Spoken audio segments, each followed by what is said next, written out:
On peut confondre le léopard au tigre, comme on peut confondre le léopard au panthère. Ce sont des animaux qui se ressemblent sensiblement. On peut confondre le chien au loup, comme on peut confondre le mouton aux chèvres. Le chien et le loup se ressemblent, le mouton et la chèvre se ressemblent. Mais on ne pourra jamais confondre l'éléphant au chien. On ne pourra jamais confondre le mouton au chat.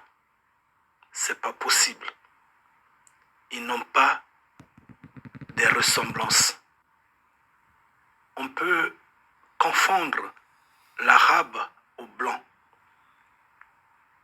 mais on ne pourra jamais confondre l'arabe au noir. On ne pourra jamais confondre le blanc au noir,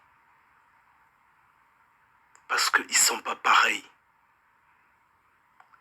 C'est tous des hommes, ils ont tous deux pieds, une tête, deux yeux, deux oreilles, deux mains, deux bras, mais la morphologie physique, la couleur, la teinture du corps, de la peau n'est pas pareille. La faciès, les têtes diffèrent, on ne peut pas les comparer. Mais on peut comparer le Sénégalais au Tchadien, le Gabonais au Togolais, le Français de souche, bien sûr, le Français blanc, à l'Anglais, le Suédois au Polonais. Donc en un mot, on peut comparer le blanc à l'arabe. Mais maintenant, nous sommes dans la confusion totale, nous les bénis de Yah. Nous ne comprenons plus rien. Et nous invitons les hommes aux cravates, les hommes aux robes, les intellectuels. Nous invitons Hollywood. Nous invitons tous ceux qui sont capables, comme les politiques et autres, capables de résoudre cette affaire que nous ne maîtrisons plus. Comment se fait-il que Moïse a été confondu à un Égyptien? Moïse qui est soi-disant, je dis soi-disant, selon la religion théologique, selon le Vatican, selon les religieux. Moïse qui est blanc, comment a été-il confondu à un Égyptien qui est noir, sachant que l'Égypte à cette époque-là est noire par le fait que l'Égypte est devenue arabisée juste au 7e siècle après Yeshua. 7e siècle après Yeshua, donc 700 ans après que le Messie a quitté la terre. À ce moment-là, l'Égypte est tombée dans les mains des Arabes. Il y a eu la guerre de conquête. On a chassé les Égyptiens qui étaient de peau noire, de la race noire, pour que les Arabes s'installent en Égypte. Mais comment se fait-il qu'à cette époque-là même, Yeshua n'était pas encore né? Moïse, qui a été blanc, soi-disant, a été confondu à un Égyptien qui était noir. Exode 2, verset 19. Un peu plus tôt, avant que Moïse n'apparaisse même, on assiste à l'enterrement de Jacob. Les Cananéens qui étaient noirs qui regardaient, qui ont assisté à cet enterrement-là, de près ou de loin, ont confondu les Hébreux qui, selon la théologie, selon la religion théologique, selon le Vatican, selon Hollywood, selon les scientifiques corrompus de la terre, selon les archéologues,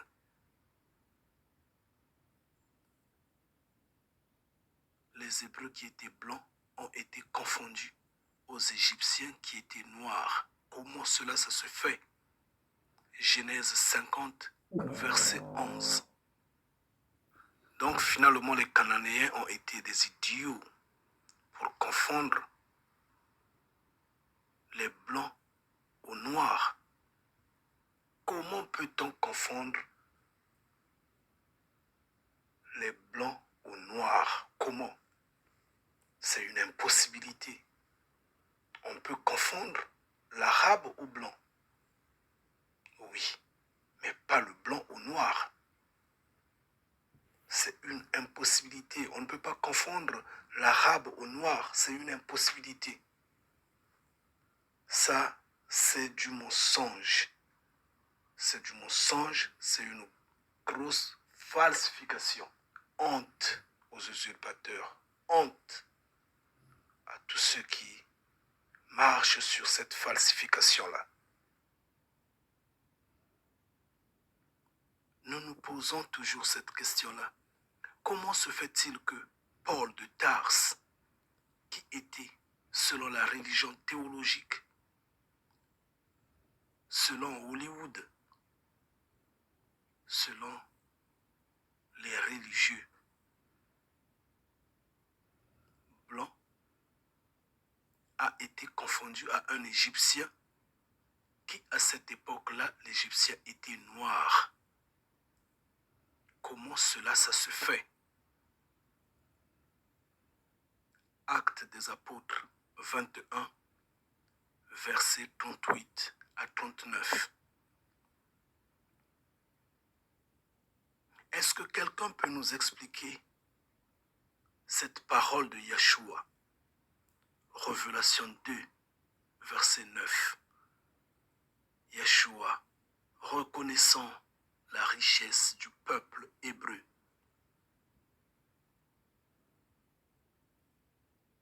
reconnaissant sa souffrance, le dédain qu'il subit face à ceux qui se disent hébreux alors qu'ils ne le sont pas.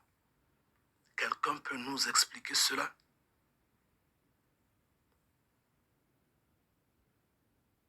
Pourquoi donc Yah va s'insurger pour t'en dire, est-ce que noir, tu changeras la couleur de ta peau?